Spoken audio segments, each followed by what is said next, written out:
هەر ئاوادان بێت کوردستان و هەموو شارەکانی هەموو پارێزگاکانی هەڵبەت هەر خۆی سروشتەکەی ئەوەندە جوانەکە گەشتیار بۆی بێت بەڵام هاوشان و هاوکات لەگەڵ ئەو سروشتەشدا حکوومەت هەرێمی کوردستان هێندە کاری کردووە بە هاوکاریکردی تایبەتیش کە ئێستا هەرێمی کوردستان لە هەموو ناوچەکانی و بە تایبەتیش پایتەختی خۆشەویستی کوردستان هەرێمی کوردستان بۆتە ناوەندێکی گەشتیاری کە ئەوەندە جوان و ڕازاوەیە زۆر جار لە بۆنەکاندا پێویست ناکە قەرەباڵغی وڵاتانی دیکە و سەفەر و گەشت بکەی لە کاتی بۆنەکاندا بە شێوە کات کە هەولێر کەشێکی خۆشی تایە و ناوچێکی گەشتیاری جوانیشە چونکە ئەگەر بۆ شێوەنە بووە ئەو هەموو گەشتیارە ڕویان ناکردە هەولێری پایتەخت بۆیە ئەمڕۆ بە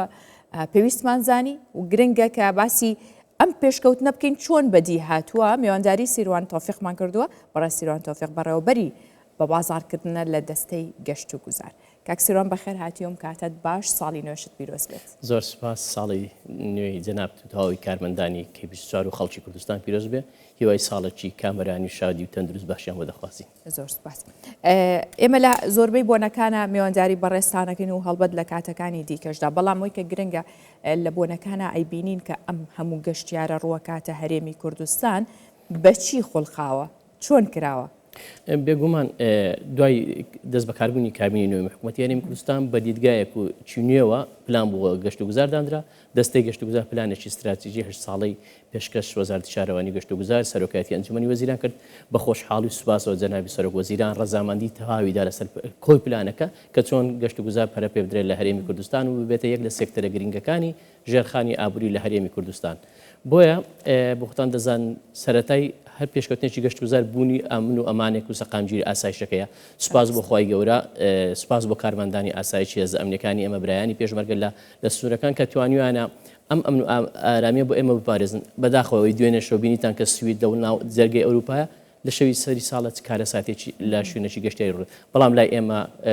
سوپاسی دەستگاکانی پەیوەنددارەکەین کە زۆر ڕووداوە بەداخەوە کە لە سویسرا ڕوویدا ڕاستە کاک سیروان ینی زۆر جارە بینین سویسرا ناوەندێک کە تا ئێستا بەوە شانازیەکە هیچ جەنگێک ڕووی نەداوە تێدا ئەمە یەک بۆ خۆی و هیچ کاتیش هیچ ڕووداوێکی نەخوازرا و تەقینەوە ڕووی نەیە بەڵام دوێنێ بینیمان بەداخەوە گەشتۆتە ئەوێش ئەمە ئێمە ئەتوانین بڵین لەو چوارچەوەی هەرێمی کوردستانە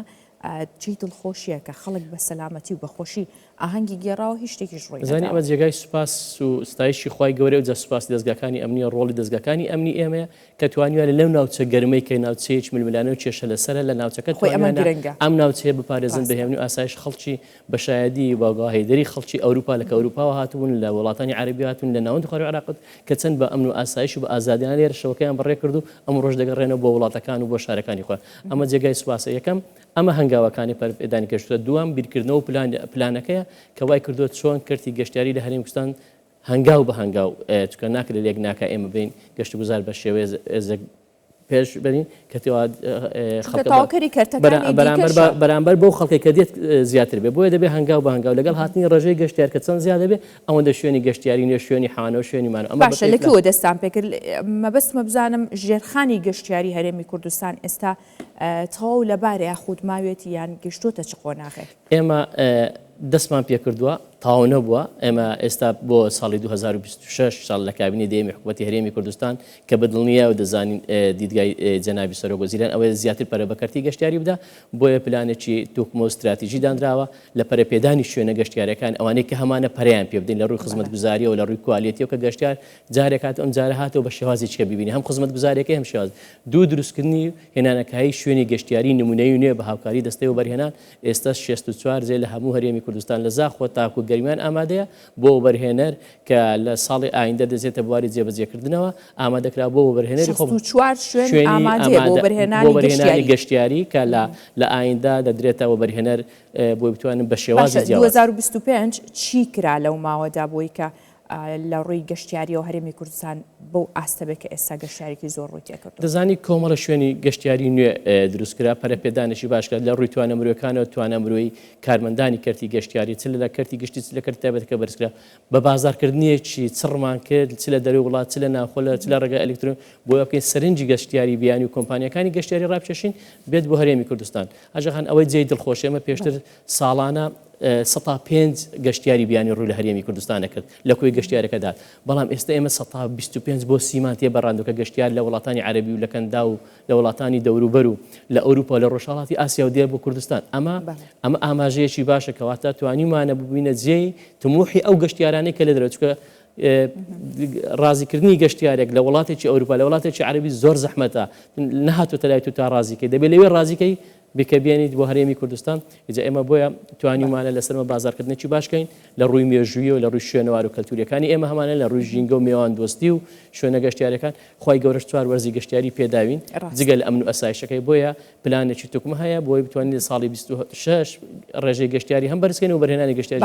ئەستەنگ دروستە بێت لە 2026 ئەو ئەستەنگانە چیە بۆی کە ئەو پلانانە خێراتر بڕۆن بێگومان نازانی بارودۆخی ناوچەکە چی لێ دێت تۆ لە زانی کەرتی گەشتیاری کەرتێکی هەستیارە ڕەنگە ئەوەی لە کۆڕۆنایە کات نەخۆشیە کات دوای کرد دەرگای بەسەر جیهانی کرد بە هەموو یاخود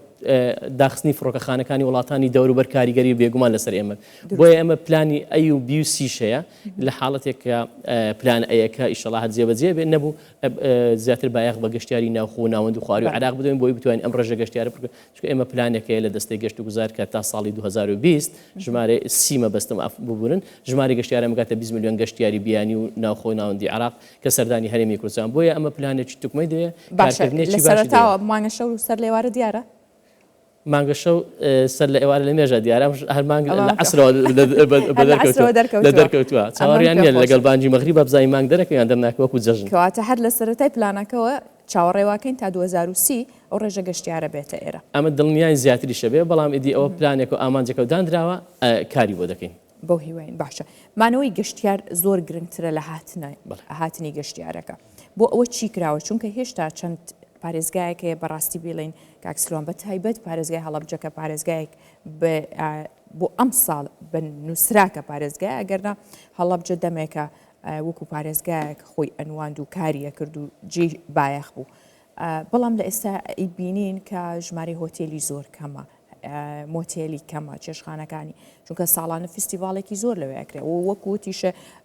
چوار وەرزەکە تێیدا ڕەنگە داتەوە بەهاری جوانە زستانی ئێستا هەر زۆر جوانە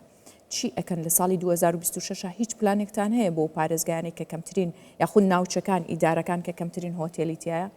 ئێمە ئاشان بەداخەوە لە دوو شوێن کەمترین ئوتێل مەویا خۆ شوێنی مانەوەمانەیە لە هەڵەبجە لەگەڵ گەرمیان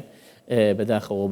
بەرهێنەری ئێمە ڕویان هێشتا ئێستا لەو شوێنان نەکردووە زیاتر هەنگاویان بۆ ناوەندی سەنتەری شارەکانی هەولێر و دوهۆک و سلێمانیا بەڵام بێگومان پلانێکی توکمەدانرا بۆی بتوانانی ئەگەر ئوتێلی 5 ئەستێرەش لە نوێ چەندە ساڵی پار هەنگاویش ڕێستا ئوتێلی 5 ئەستێرە لە هەڵەبجە هەیە لە تێوەڵە بیارە هەیە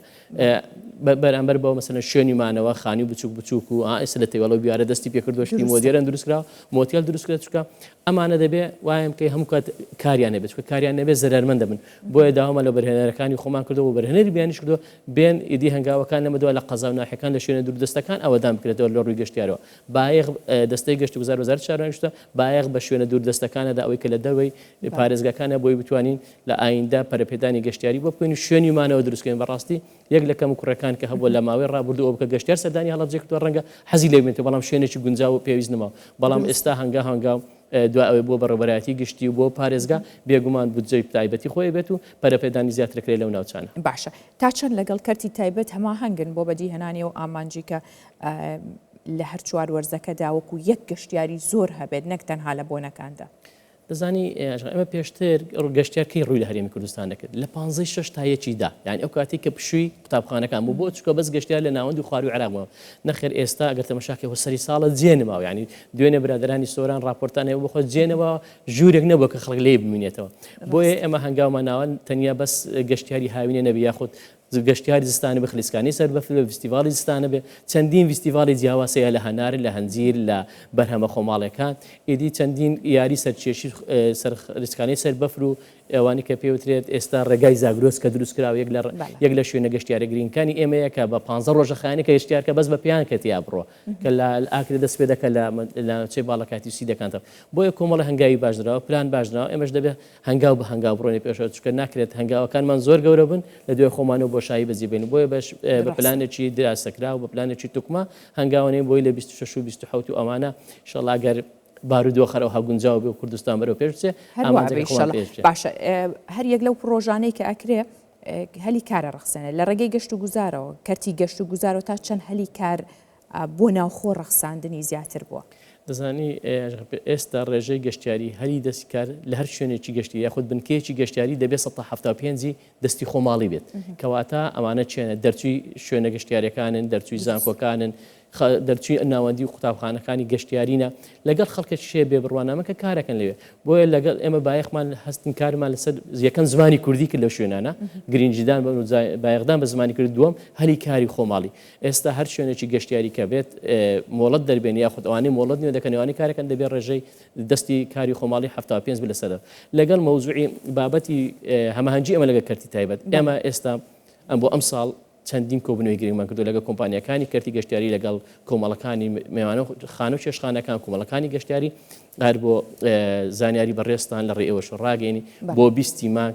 21 دوای 20 ڕۆژێکە دەستەی گەشت و گوزار وەزارەتی شارەوانی گەشت و گوزار لەگەڵ کۆمپانیەکانی خۆمان بەشدارین لە گەورەترین پێشانگای گەشتیاری لە وڵاتی ئیسپانیەکە بە چوارمین پێشانگا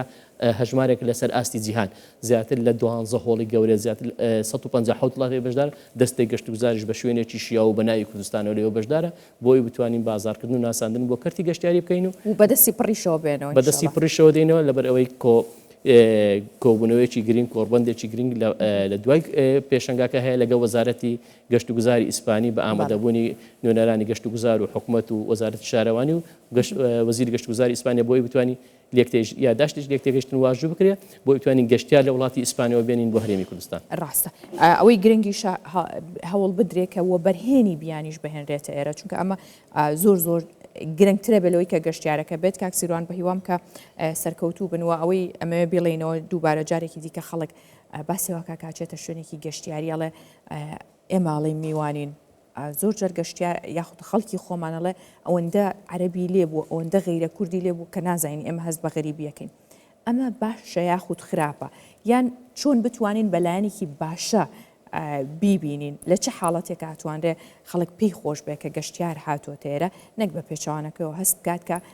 ڕێژەی ئەوان زۆرتر بۆ لە ئێمە دەزانی دەبێت ئەمە خەڵک هۆشیاری ڕۆشنبیری گەشتیارەکەی هەبێت هاتنی ئەو ڕێژە گەشتیار ئەگەر بچێتە شوێنێکی گەشتیاری و کافتریاکەی لێ نەبێت و چێشخانەکە قەپات بێت لەبەر میوان و میوانی گەشتیاری لێ نەبێت کەواتە زەرمەندە و هەلی کاکەم دەزانی لە ئەوەی جێی دڵخۆشیە تاکە داهاتە ڕاستە خۆ دەچێتە جیفانی هەموو خەڵکی کاسبکارەوە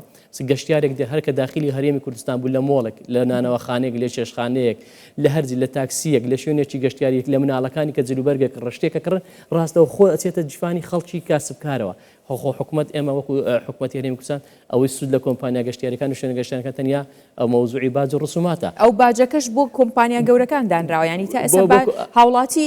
سادەی ئێمە هاوڵاتێکە دوکاندارە یاخود لە شوێنێک ئیشەکە باجی لەسەر لە هیچ وڵاتێکی دنیاش نییە تو ئەگەر هەر بەسەر جادە بڕۆی هاوڵاتێکی ئاسایش باج لەسەرە ئەوەش جێ خۆشحاڵێکە حکوومەتی هەرێم بڕیارەشیدا ئەوەی تاکە یەک داهاتی هەبێ باجی لەسەر نەبێ ئەوە توکەوە یەک سەرچاوی داتی کۆمپانیایکی ئێمەش لە ساڵەکە کارەکات بازێکی کەمەداتە حکوومەتی هەرێمی کوردستان ئەمەش وەکو پاڵپشتیەکە بۆی بتوانانی چۆنی پەرە بەکارەکانی خۆ چۆن بتوانێت هاوکار و هەمەهنگ بێ بۆیە دەبێت خەڵکی ئێمە دڵخۆش بێ کاتێک دەچێتە شوێنێکی گەشتیاری عەرەبێکی لێیە ئەمریکیێکی لێیە ئەوروپیەکی لێ جگەل لەوەی کە هاتنی وایە پارێکی ئەوەی کە پێوترێ پارەگرانەکە عملە سابەتێتە هەرێمی کوردستان ناسیاندنی کۆمەڵە کەلتورە ئاشنابوون بە کۆمەڵە کەلتوری جیاوازە ئەمە جێبەجێکراوە ئەوە گرنگە عەرەبێکی زۆرە بینی لە ناو بازارێک مۆڵێکە پێت ناخۆش نەبێت ئەو باشە هاتووە پارەی خۆی هێناوە لای تۆ خەرجێکە بەڵام ئەوەی کە گرنگە تۆ بە کوردی بدوێ لەگەڵیا کللتوری خۆتی نیشان بدە بێگومان ئێمە هەوڵماندا ئەمەش لە شوێنە گەشتیارەکان پێڕۆ بکەین بە مۆسیقای کوردی بە ئاواز و فۆلکلۆری بە ڕازاندنەوەی کوردی بە دانانی تابلۆی کوردستان لە شوێنەکان بۆی لەگەر ناساندنی کارە دەستی فۆلکلۆرەکان جگە لەوەی بێگومان بە خەڵکیمە بە عەرەبیش قسەکە بە ئینگلیزی قسەکە ڕنگدانەوەی باشێ بکەواتە ئەو خەڵکە تێڕوانینی جوانیە بێ دەڵێ من چوومە کوردستان بە چەندی زمان قسەیانەکەت پێویستی نابوو ڕەنگە ئێستا منێک بچمە ئەمریکایەک نەزان بە ئینگلیز قسە بکەم ئەمە بۆ خۆم بۆ من ناخۆشە بەس بەڵام کاتێککە ئەو لەوێ کەسێک کوردێکە بینم هاچەند خۆیان کە ئینگلیزیەکە زیینی بە کوردی قسە لەگەڵ تۆکە ڕەنگە تو پێی خۆشحاڵەبی هەوڵمان داوە لەگە تێکەڵاوکردنی ئەم کەلتورە هاتنی ئەم زۆرە ڕێژە گەشتیارە بەڵام پارێزگاری لە کەلتوری نەتەوەی خۆمان بکەین زۆر باشە بەڕێز سیروان تۆفیق بەڕێوەبەری بە بازارکردن لە دەستەی گەشت و گوزار لەگەڵ وام سوپاس بۆیە بە هیوای سەرکەوتنی زیاتر و دەستکەوتی باشتر لە ساڵی ئایندا زۆر سپاس.